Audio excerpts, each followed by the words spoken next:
Hello, hello, hello, and welcome back to another episode of Crush Cravings Before Diabetes Crushes You. I'm your host, Karen Sammer, and I'm a board-certified health and wellness coach, and I help people who are overweight and pre-diabetic to crush the cravings that keep them stuck so that they can lose the weight they need to lose and avoid having to take a lifetime of medication. And so today, what I'd like to talk about, and we've probably talked about this in the past, but I think it bears repeating, is the concept of intermittent fasting, or IF. It is getting a lot of press these days. It's getting a lot of positive and negative attention. And so I just wanted to clear up maybe some fallacies about it, maybe some myths, some murkiness if you don't understand it, if you don't know how to do it. If you think it means that you have to go days and days and days without eating any food and just have to drink water and meditate, that's not the case. Intermittent fasting has a number of different manifestations. There are many different ways that you can do it, and so we'll talk about a few of those. Now, intermittent fasting, in case you don't know what it is a time-restricted eating practice. And what that means is you restrict your eating to within a particular window of time during the day. So if you are fasting, if you're doing intermittent fasting on a daily basis, what you typically do is you identify a period of time within which you will eat all of your meals, and then before and after that time, you won't consume any more food. You can drink water, you can drink black tea, black coffee, but other than that, anything that is going to alter your blood sugar, you don't want to consume. So the idea of doing this, of restricting your eating to a particular period of time during the day and giving yourself plenty of time to be in a fasting state, that does a number of things for you. It helps to make you more insulin sensitive, and which is really important if you are pre-diabetic or if you are on your way to prediabetes, if you have one of the metabolic syndrome, one of the aspects of metabolic syndrome that is maybe unstable blood sugar, or your weight is going up, your numbers are going up.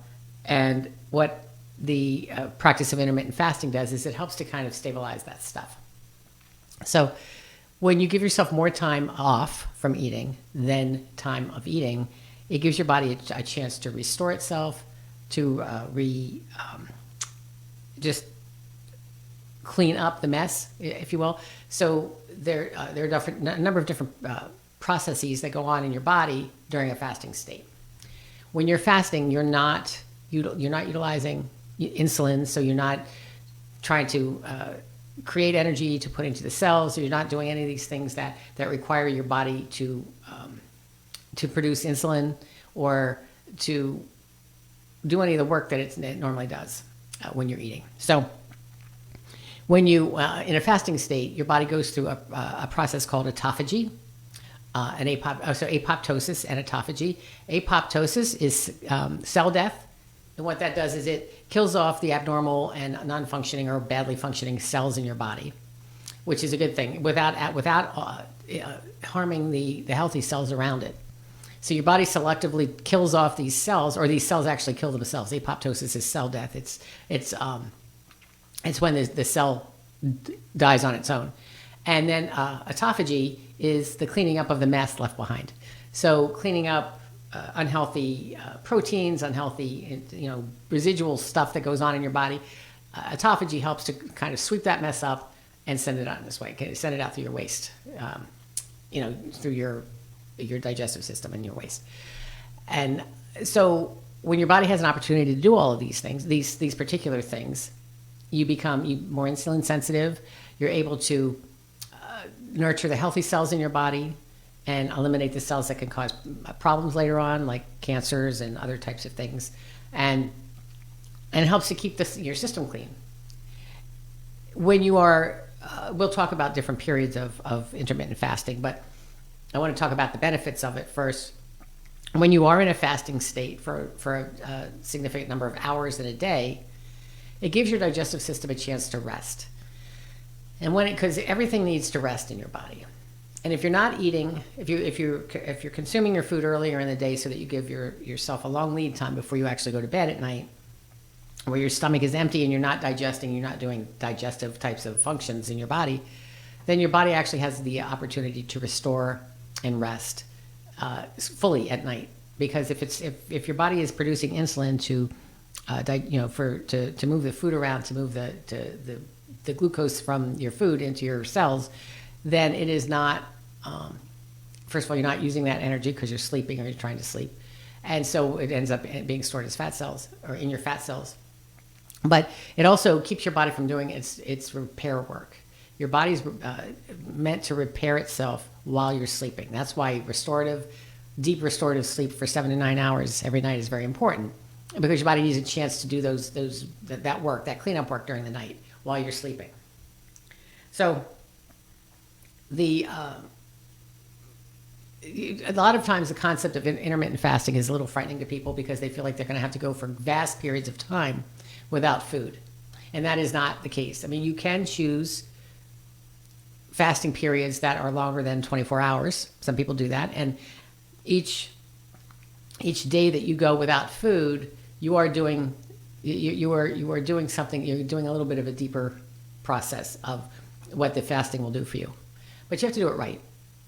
So my recommendation is if you want to give this a try, because when you're doing intermittent fasting and you're consuming food within a short period of time and maybe having fewer meals as a result of that because you are compressing your eating time, if you're having fewer meals, it's less decision making that you have to do, less planning, less having. If you are on a specific dietary regimen, it makes decision making a lot easier because you have fewer times that you have to fill yourself with food. So if you're eating, say, 2 meals a day because you've compressed your eating into a small enough period that you only need to consume 2 meals, that's only 2 meals that you have to prepare for. And it makes it a lot easier sometimes in your planning and in your preparation for your meals. So if you're new to intermittent fasting, what you might consider starting with is a 12-12 window, which means you have a 12-hour window within which you can eat. That doesn't mean you eat for the entire 12 hours, but say you get up at 7 a.m. and you start eating at 7 a.m. From 7 a.m. to 7 p.m. is your eating window. Once 7 p.m. hits, then you stop eating, and then you don't eat again until 7 a.m. the next day. So you're giving yourself 12 full hours of fasting to do the digesting and do all the repair work that your body has to do. Once you have done a few days, maybe of 12-12, you can shorten that eating window. And you can bring it ultimately down to, you can make it maybe 10-14, 8-16, 6-18. In my case, what I typically do is I try to eat late in the morning and stop eating early in the evening. So my window is compressed to about between 6 and 7 hours a day. But if you wait a couple of hours before you wake up, I wait a couple hours after you wake up to eat, and then eat an early dinner, you really only need 2 meals and maybe a small snack in between. And you can sustain yourself quite nicely with that, and then not have to eat again until the next morning so say you start at 7 a.m. If you wake up at 7 a.m. and you don't start eating until 10, and then you stop eating at 4, that's a 6-hour window. Or maybe 5, that's a 7-hour window. So if you go from 10 to 5 and consume all of your food and within that window, then don't eat anything again from 5 o'clock p.m. until 10 o'clock a.m. the next day. If you do that, you're giving yourself a really nice window of opportunity for your body to do all this repair work that it needs to do and clean up. And, just the janitor gets to go in and do a really deep clean. Because the longer you do go without food, the more of that process that can occur. So when you are, once you've gotten the hang of that, and really what makes it easier to do an intermittent fasting compressed eating window, an early feeding window, which would be stopping eating fairly early in the evening and having several awake hours before you go to bed without eating. But what makes that easier is is choosing the foods that are going to be they're going to be more nourishing for you. So if your body's getting the proper nourishment during the feeding time, then you aren't necessarily going to be hungry later. And if you are, sometimes it's just thirst, and you can drink a nice cup of herbal tea, or have a glass of water, maybe flavored with some lemon juice. Just squeeze some lemon juice in it or something. It's something that's not going to start your digestive process over again.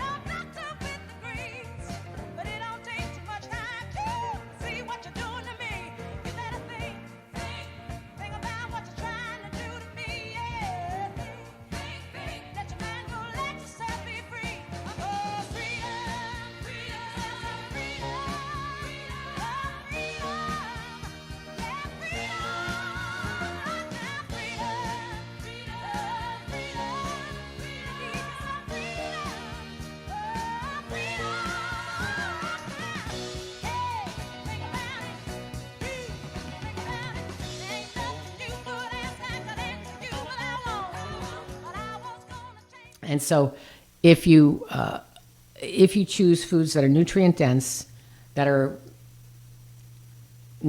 don't contain refined carbohydrates, that are not going to spike your blood sugar in a significant way, if you eat on the lower end of the glycemic index, and I go over stuff like that with my clients all the time, it's identifying the foods that are going to give you the most bang for your buck. Essentially, it's going to the most bang for your nutrition buck.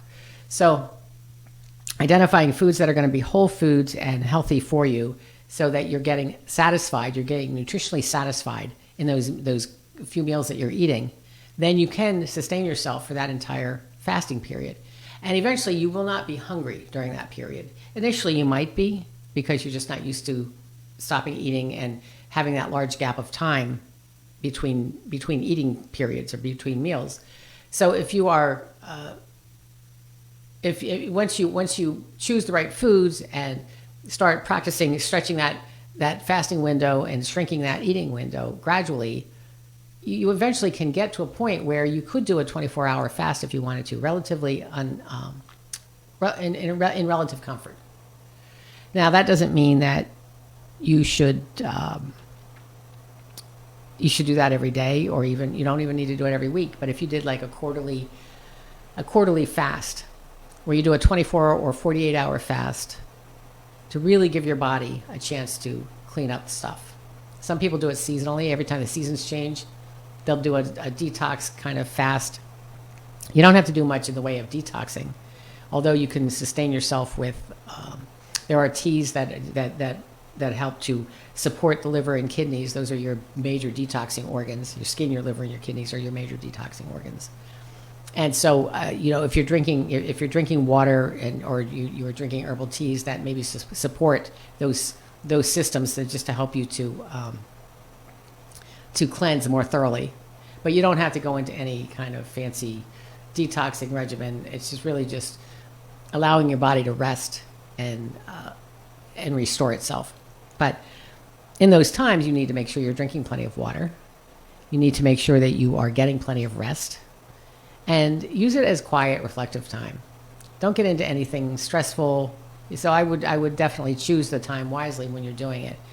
Try to do it at the lowest stress time of your of your month or your quarter or whatever it is. Don't do it when you're in a heavy deadline situation in your job, or you've got a lot of stuff going on in your family. There's a lot of meal prep that is required of you, or socializing, or heavy lifting of any kind. It's a time for you to kind of rest and restore and just kind of be in a low energy state. And when you do those types of fasts, you want to prepare for them. So you don't want to eat a heavy meal right before that fast begins. You want to kind of ease yourself into it, so that you're not going from this big heavy meal to nothing for 24 or 48 hours, because then your body, you do have those kind of blood sugar spikes, and that will make it very uncomfortable for you. So, but I can go into more detail another time about specific fasting units, fasting periods. But the idea is to spend more time not eating than eating when you're doing intermittent fasting. And there's so many benefits to that. You are going to sleep better. You're going to digest better. You're going to stabilize your blood sugar more effectively. You could possibly lose weight. It doesn't always happen that way, depending on what foods you're choosing and how many calories you're consuming. But because weight loss is, ultimately is a calorie deficit, but it's more than that. Because you can be eating 500 calories of potato chips and maybe not lose weight because you're not eating food that is supporting your body. Your body goes into famine state and then ends up holding on to whatever it has. But the benefits of intermittent fasting are far beyond just weight loss. They're really, and they help you to, when you have these periods of not eating, it makes you appreciate the eating period more, because you're not just mindlessly sticking food in your mouth. You're being much more mindful of what you're consuming, because you've got this period of time within which you can eat, or within which you've chosen to eat. And so you are very cognizant of what's going into your mouth, or hopefully you are. You're not just stuffing food into your mouth. So there are people that should not practice intermittent fasting. And I absolutely strongly encourage you, before you take on any kind of restrictive eating, that you consult your physician. Because if you have a medical condition that keeps you from doing that, if you're taking medications that require you to eat at certain times of the day, or require you to be not, keep your blood sugar at a certain level, whatever it is, if you're on diabetes medications, if you're a type 1 diabetic where you don't produce insulin of your own, and you require external insulin sources, intermittent fasting may not be for you, because you probably have to eat. And I don't know very much about type 1 diabetes, but my guess is you probably have to eat at certain intervals during the day to keep your blood sugar steady. So intermittent fasting may not be your friend. That may completely throw off your schedule, your insulin schedule. But it's a conversation that you might consider having with your doctor if you think it's something that you'd like to try. People who have disordered eating issues. So if you have an eating disorder, if you're a bulimic or anorexic, or now they're saying orthorexia is an eating disorder. I tend to think that it's just people who are discerning in what they choose. It might be a little more than that for some people. But if you have an eating disorder where your focus on food is an unhealthy one, then perhaps intermittent fasting is not something that would work for you. Again, if you're under the care of a doctor, consult with that medical professional before you undertake this, because it may be something that could just make your eating disorder worse. And I am not qualified to speak to that in any detail. I just would highly encourage anybody who has a tendency towards disordered eating to make sure that they are getting medical advice before they take on something like this. But most people who don't have eating disorders where it is affecting their health, who are not type 1 diabetic, or who are not taking medication that requires them to eat at certain intervals, I think it's a really good way for you to give your body the opportunity it needs to do its work. Because our body's innate ability to heal themselves is incredible. I mean, nature did not make mistakes with our bodies. If we give them the right tools, if we give our body the right tools, and we provide the environment for it to heal, it can heal itself.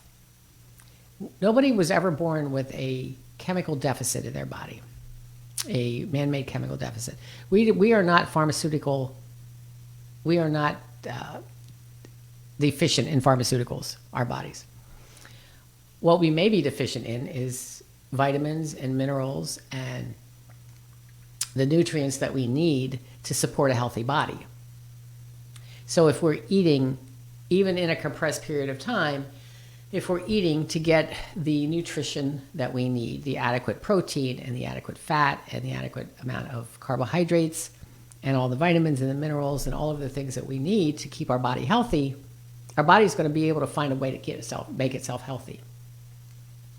So when we are putting ourselves in the position of developing chronic illness because of choices that we've made, whether it is in our food choices, in our lack of sleep, in our lifestyle choices, in our stress management, in our sedentary behavior, in our anger, in our hatred, all of the things that our isolation of ourselves because we don't want to be bothered with people, all of these things contribute to the downfall of the human existence in the human body.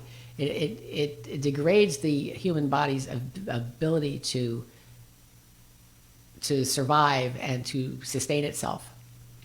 It's when you have the right food that you're eating and you're getting plenty of sleep and you're managing your stress, ideally having no stress, but that's the ideal. It is not the reality. But being able to manage the stress that you're under, getting plenty of good, clean water, having happy relationships, being in community of people who are supportive of you, people who love you, people who they don't necessarily have to think the way you do, but they just have to be supportive of your right to have your own opinion and you of them. So you're living together in harmony, whether you think the same or not, or live the same life or not, or choose the same type of partner or not, whatever that is. I'm not trying to get political here, but being in community is really important because we are meant to be in community. We are not meant to be in isolation. Human beings need each other to support each other. So that is a huge component of your maintaining your healthy life.